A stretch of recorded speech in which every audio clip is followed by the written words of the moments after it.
stuck you in looking for clues, but that just made you more confused. You just need to see how lovely, how lovely, how lovely it is for you. Got stuck you in looking for clues, but that just made you more confused. You just need to see how lovely, how lovely, how lovely it is for you. My gosh, I wish so bad you guys could have traveled with me today. I just had the most insane travel day ever. And it wasn't even that far. The flight was like 3 hours long. And I started at 11 a.m. because I had to take the metro, walk to the metro, take the metro to the airport, blah, blah, blah. At the airport, just everything. Once I get food in me and I can actually formulate a sentence, I'll give a rundown and story time. But it is now 10 p.m. I'm in Tirana, Albania. So excited to be here. The city is like incredible so far from what I've seen. I just got kebabs and other traditional dish that my friend told me to get, and I don't even remember what it's called, but I know it involves peppers and cottage cheese, which I'm really interested. Maybe I should do this at the table. This seems like a table activity. Oh, it's leaking. Okay, yeah. We're gonna relocate. And my mom is coming and meeting tomorrow. So that's a really special part about the trip, is that we're doing it together. My parents lived in Albania before they had kids. And this is my mom's first time coming back since that trip. And that trip ended really crazy. They actually had to get emergency evacuated to Greece to Italy. This is going to do so much for me right now. I have not eaten a speck of food since 11 a.m. and it's now 10 a.m. and I didn't even have water because they didn't serve water or anything on the flight. I wish I remembered what she said it was called. I know it involves cottage cheese and peppers, but it's hot. I actually am a really big cottage cheese fan and I eat it in some interesting ways, so I'm sure I'm gonna enjoy this.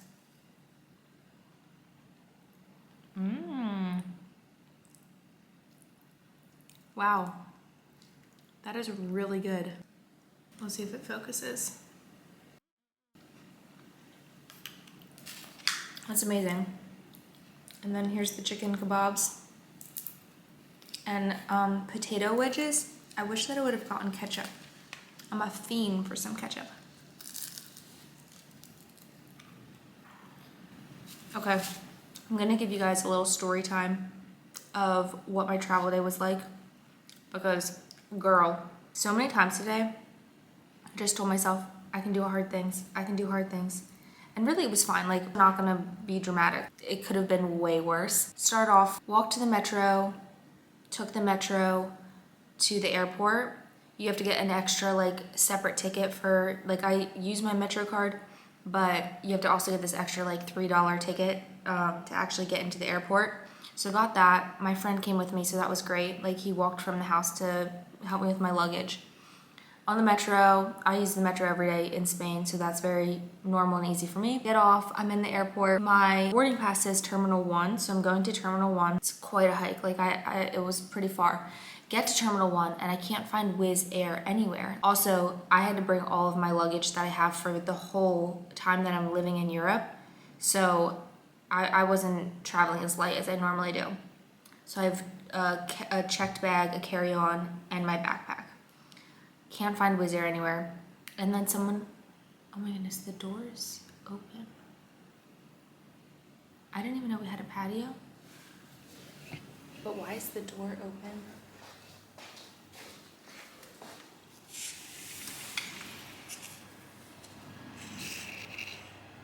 Oh. I guess the host just wanted to let some fresh air here. I'm gonna close that. I haven't even explored around the whole Airbnb yet, because when I tell you I needed nourishment in my body, like you know when you are so hungry you can't speak English or any language for that matter? That was the level of that. Okay, so everyone in Terminal 1 is saying, oh, Wizz Air is Terminal 2. So I was like, okay, bet. Walk all the way to Terminal 2, It's not super close, but it's fine. I get there, and I found where the Wizz Air counter normally is, but there's no person there. There's someone at the counter next to it, and they say, oh yeah, like, it's probably just too far in advance before your flight. They're not saying it this fluently though, because I'm talking in Spanish, we're talking Spanglish. They won't come until 2 hours before your flight. In my head, I'm like, 2 hours before my flight is now. But okay, if you say that it's fine, they're coming, I trust you. So then, I'm just gonna relax a little bit. I go to the bathroom, and I'm walking out of the bathroom. I hear this like insane crash. I look up, this lady just fell flat out on the ground, and the water fountain, the entire water fountain from the wall fell and was on top of her. She's pinned under this water fountain that I walk out to. I'm like the only one there. So I'm like, oh my goodness, I'm like picking up the whole water fountain thing to get her unpinned out of it. She's like passed out on the ground. She had sunglasses on, the sunglasses fell off. She has this extremely black eye, not from this incident. There's no way it was from the incident. Your eye doesn't turn black. Like literally the whole, like what you would picture in a cartoon when you have a black eye. This was her. So she's like conscious. I'm asking if she's okay. I'm trying to speak in Spanish because I don't think she speaks English. Some other people are running over to like help. It's just like kind of chaos. She's saying, estoy bien, estoy bien, estoy bien. The girl was not okay. She's like sitting up. She has one of those luggage carts next to her, and I noticed she had a suitcase on it. There's people like trying to call the medics. The medics are apparently coming. She's like sitting up, she's conscious, she seems okay. I'm picking up the whole water fountain thing that just fell off the wall, picking that back up, and then we're waiting. I'm also still like, I don't know if I should be stressed about the fact that I can't check my bag in yet, and my flight is like low-key soon. We're still waiting for the medics. They finally get there. I'm explaining what I saw, like how I walked out of the bathroom, the thing fell on her, she fell. She's saying she's okay, she doesn't seem okay. Also, I should say, before the medics came, there was like me, the guy at the desk that had been helping me, and this other girl that was also around our age. The three of us are like figuring this out together. And the girl, I told the girl about the black eye because by the time the girl got over, the lady had already put her sunglasses back on. You couldn't even see she had the black eye. And I'm trying to say like, I think there's more going on to this situation than what we just witnessed. So I tell the girl about the black eye. And then she's like, yeah, I think she's drunk. I don't think she's sober. And I was like, yeah, there's something else going on. In my head, I'm like, if this was a real like a serious emergency, Miss Girl would be dead on the floor right now. Like, we're 20 minutes in and the medics still aren't here. They finally come, there's a team of like 6 of them come waltzing up, and immediately I could tell like they had seen this lady before. Oh, also, she was wearing like nylons, and her nylons ripped, and she was bleeding on her knees, and she's complaining about her hombro, which is her shoulder. And yeah, so there's just a lot going on. Also, in the meantime, I'm helping another lady who doesn't speak English. Her and her daughter are also flying Wizz Air, but a different flight than me. They're trying to figure out a similar situation to me of why like there's no one there, blah, blah, blah. And I was proud of myself because that conversation I carried in Spanish, and the little girl was learning English, and she told me that she was probably like 7 years old. She told me my Spanish was good. Anyway, one medic that speaks pretty good English that was talking to me is like trying to tell me that she lives here. And he's like, do you understand? And then it all clicked. The suitcase that she was sitting on her luggage cart that she was pushing around, empty. She literally just had an empty suitcase because it was like one of those fabric ones, and when she sat on it, just squashed. And then I was like, she's literally homeless in the airport. Like, that's crazy. And that's why they've seen her before. It also made sense because when we were trying to ask her where she was going, she couldn't tell us where she was going. She just kept saying she's going through Terminal 1. She's going through Terminal 1.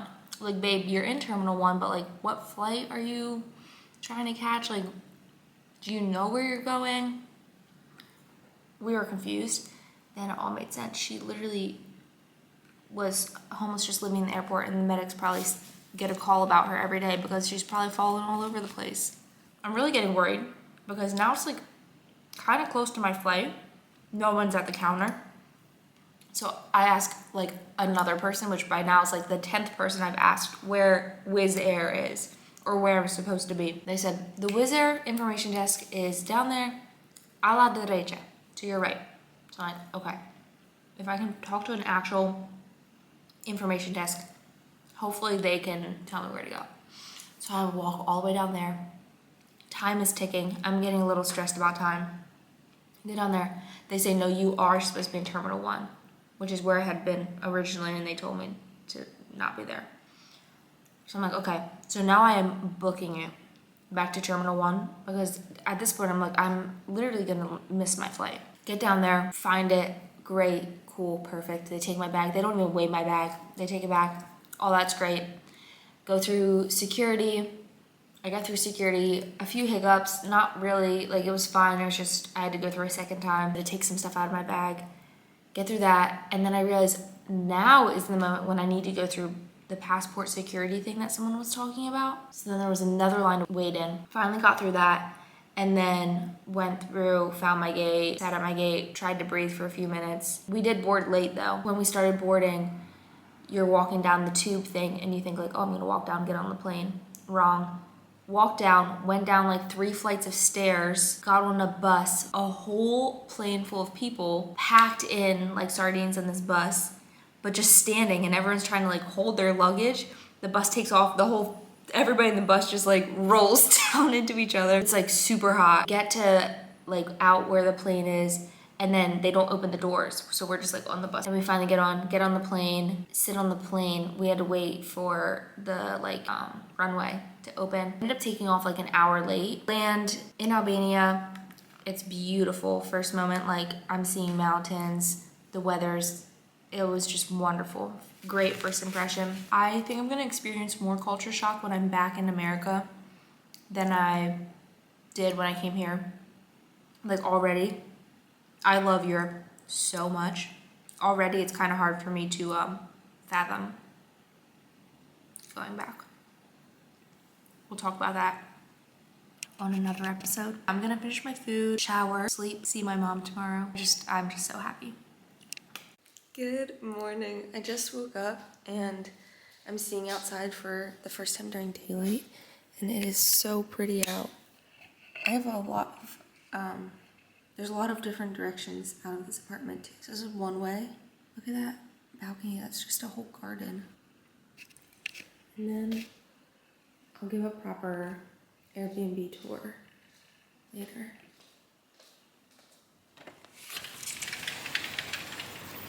This is so beautiful. I need to feel the air on my face. Mountains are like right beyond the city. That's one thing I noticed when we were flying in. The city comes so close with the mountains and also with the sea. It's not the ocean, it's the sea. I am on the 5th floor. Oh my. That's a lot of trash going on over there. Already such a different culture feel than in Madrid, which is fun. Feels so nice outside. I think I'm gonna walk down to, there's a fruit market that I'm gonna walk down to. I don't know if it's because I'm still dehydrated so bad from yesterday or what. I'm just craving like a nice fat juicy apple. Oh, sounds so good right now. Probably gonna spend most of the morning, afternoon getting work done here and like unpacking. I'm gonna feel settled into this Airbnb, and also I have people joining tomorrow afternoon, so I want it to be organized when they get here. But I feel like this is gonna be such a fun place to focus on work for like so long because I can just look out the window whenever I need a little extra stimulation. I could go to a coffee shop to work, but I feel like I'm gonna be so distracted by too much people watching and too much to see if I go elsewhere to work. Oh, I'm so happy. Okay, I'll talk to you guys later. I can't get over the natural light in here. This is so beautiful. Guys, life is so funny. I just got back from the fruit stand. I got my apple. I got my apple for free. That's right. Not because I didn't have money. I get there and they were just opening up and there's this guy. I want to say he's around my age. Quite frankly, I'm not entirely sure. So we're chatting. There's a language barrier. I keep accidentally speaking Spanish and my broken Spanish is doing no good because he doesn't even know Spanish. He barely knows any broken English. We're talking, blah, blah, blah. It's taking so long to weigh my produce. And I'm like, okay, this guy's lingering. Like, just tell me how much I owe you and I'm gonna leave. he was very sweet, and he was like asking me where I was from and all kinds of stuff, and then he pulls out Google Translate on his phone and he's like asking me questions. He's like, you want to go get coffee? I said, oh, do you have coffee here? Knowing he did not have coffee there. And he's like, no, like later we go get coffee. And I was like, oh, like maybe I have to do some work, but maybe later. In my head, I'm just like, this is the first moment this morning I've stepped out of my apartment and I'm already getting asked out by an Albanian man, so maybe should I go? You just have to be passing the phone back and forth. That's like in-person texting, kinda. Anyway, then he's like taking so long again because he's just continuing the conversation, asking me all these questions. And finally, he puts everything in a bag and says, on me. And he hands me my bag of produce. I was like, no, like, are you serious? So now I don't know if that means I'm extra obligated to go on. Okay, I'm gonna go get coffee with this random Albanian man. Because you know what? I'm building stories right now. And one of the things he just said was, like, he asked what time and I said, I can go at 12 for a little bit, but then I have to come, I can't stay long because I have more work to do. And he said, the 12 of us meet there. Instead of like, we meet there at 12, the 12 of us.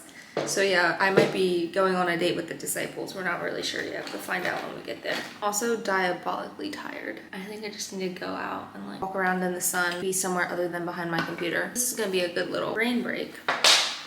And the crazy thing is, he said, when he asked my name, he said, my mom's name is Marita, which I've never met a Marita in my life, like in the wild. I realized that we spell it a little bit different. She spells it M-E-R-I-T-A, and I obviously spell it with an A. I think this is gonna be the trip that I do meet a Marita, because the reason my parents even found the name in the first place is because they were in Albania and then got evacuated to Italy, and then they met someone in Italy named Marita. So I know the name is like from this area.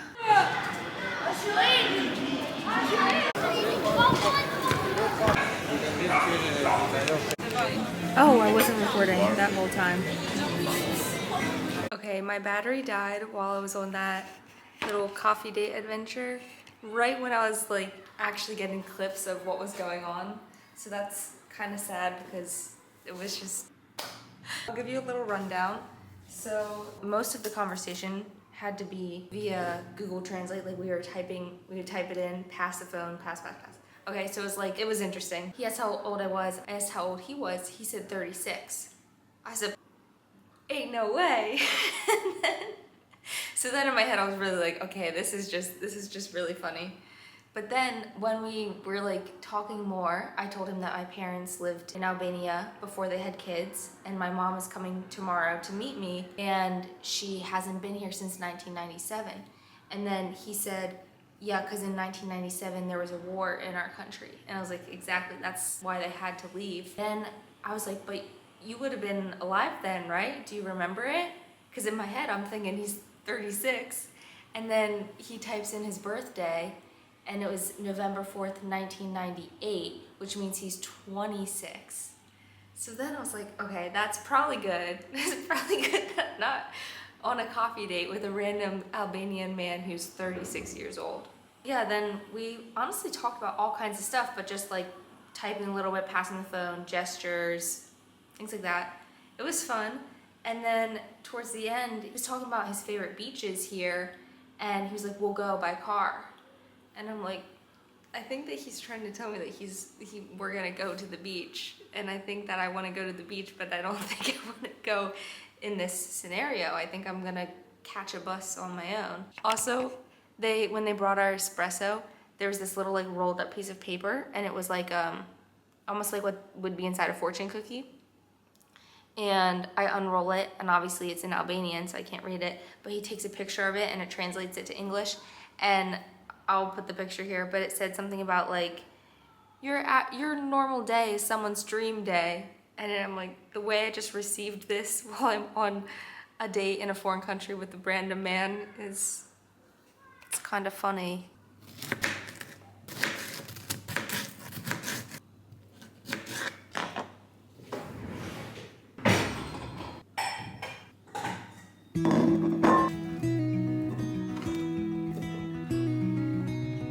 Spending time in less developed countries will teach you a lot about staying really present in the moment, slowing down, surrendering control.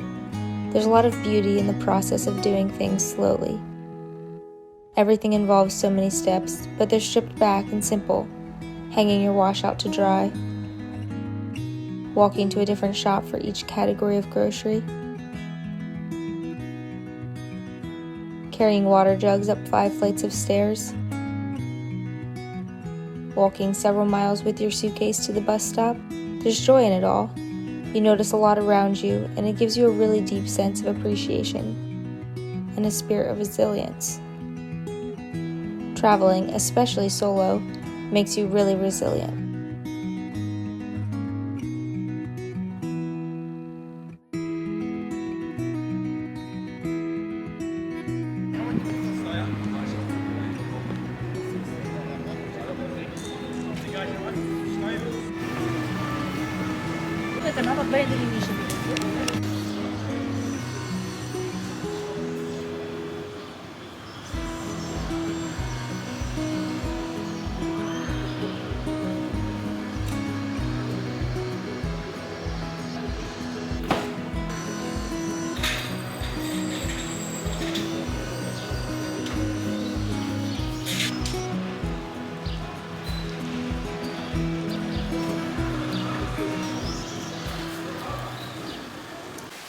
We started hearing some crazy noises. It's hailing.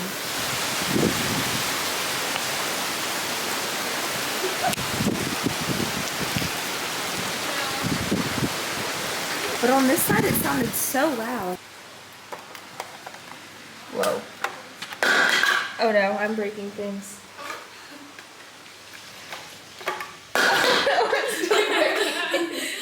That's not going back on there right now. Good morning, guys. I'm in Albania right now with my mom and 2 other friends, and they just got in yesterday, so they're still jet lagged and sleeping, and I went out to get some breakfast items. I gathered a little breakfast moment for us, and I'm gonna do a little haul for you of everything that I just got. First, I got this giant thing of yogurt and this other kind of yogurt and this cocoa powder, because I was putting cocoa powder on top of my yogurt at an Italian market, and that was, I wanted $350, just like $3.50. Then I went to this bulk food store. I got this little pouch of cinnamon, which was 36 cents equivalent. And then I got this is muesli, like granola, for on top of the yogurt, and it was 180 lek, which is like $1.80. And then I got a little pouch of pistachios because I needed it to like round to make sense for the coins I was giving her, 88 cents. Then I went to the fruit market and I got bananas, 2 oranges, a giant apple, and guys, look, beautiful strawberries. All of that was 400 lek, so that's like $4. Then I went next door and I got 4 dates for us, so we can each have a little date. Those were 120 lek, I think, so $1.20. Went to the bakery and I got this spinach, some sort of spinach bake. Really? Oh my goodness, the birds are in the tree that's on the balcony. I think that's an olive tree. 100 lek, so $1. And in total, all of that was 1,300 lek, which is like $13. And now we're gonna make a cute little breakfast and eat it on the patio.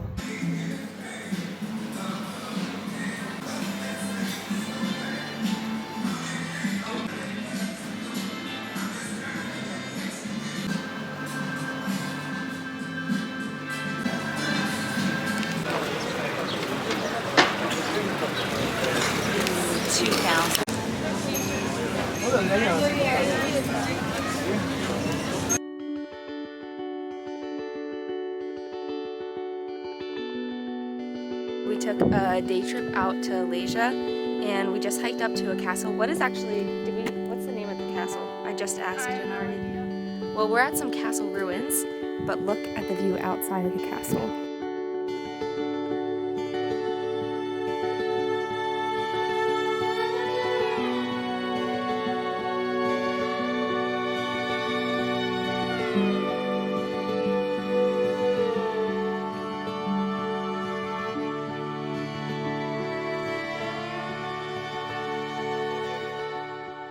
torn down, full of aching. Somehow our youth would take the blame, worn out the way we let it stay.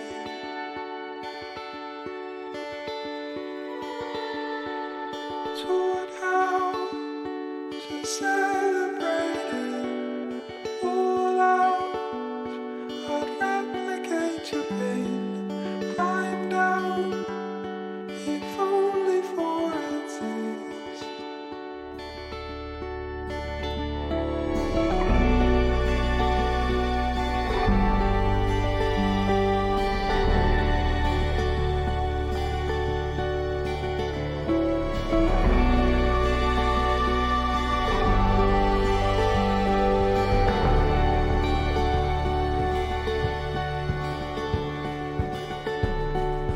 Hollow, but hesitated, shallow, but full in all your veins, shadowed by every other wind.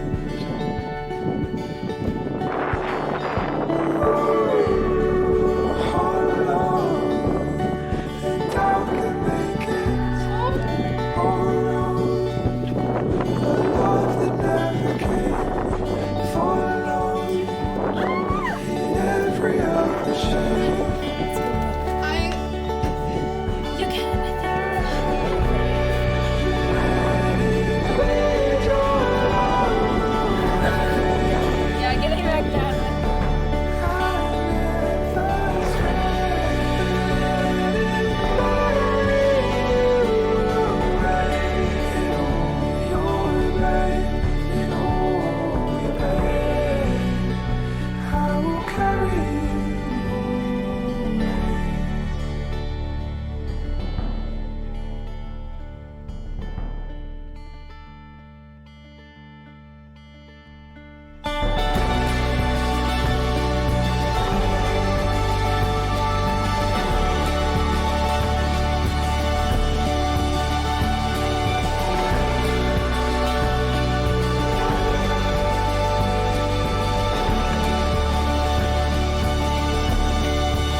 It's so interesting because even though these are just castle ruins,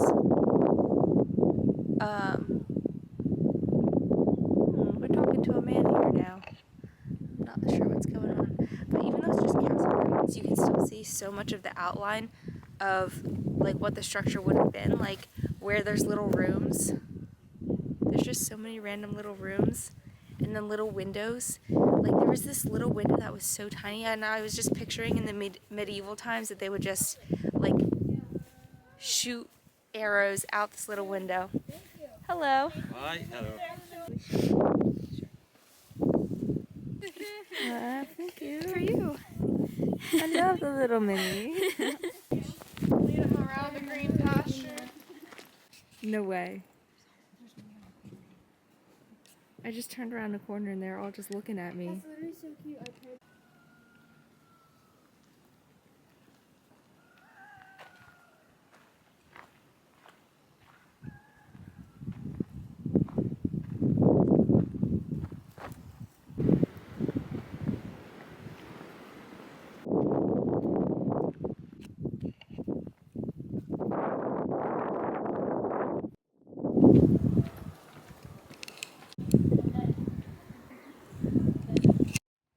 Oh my goodness, hi.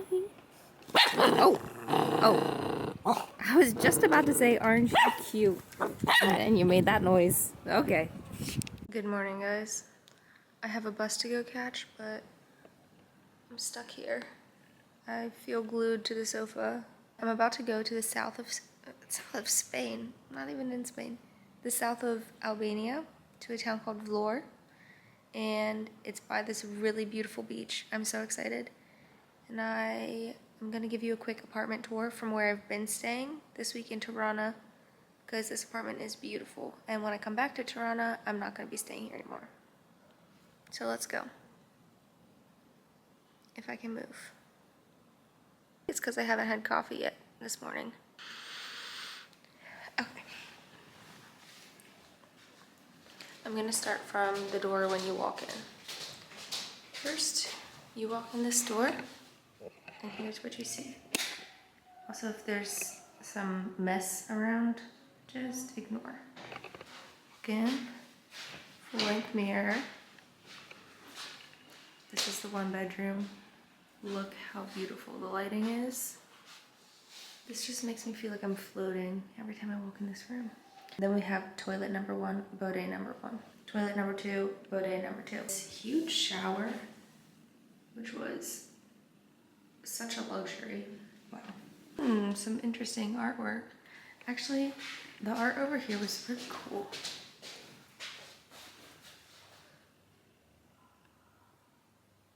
Then you venture onward. We have our living room space. Unsure what that is. I think a corset. Very interesting artwork choice for this space. Really pretty lighting. Okay, that's a mess. The best part. This huge balcony that looks out, and we have mountains that way. We have mountains that way, and we have mountains that way. We're also really high up. And I can't look down too much, it kind of freaks me out. And I think that's an olive tree on our balcony. And it's a great place to people watch because there's so many other apartments around. Very noisy. At all times of the day. I've noticed they've been doing construction at like 1 a.m.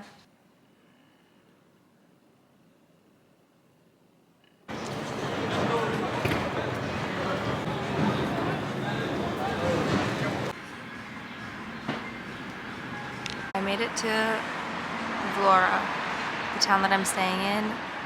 What a travel day. Maybe if I feel like it later, I'll give you a little rundown of my bus ride experience. It was really something. Now I'm sitting at this restaurant alone.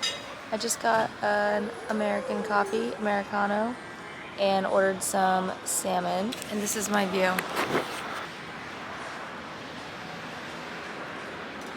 The water is so sparkly, and I think just the moment that I saw water, something in me felt so at peace. It's so refreshing to see the sea. I just need to go dive in it, like right now.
Bye.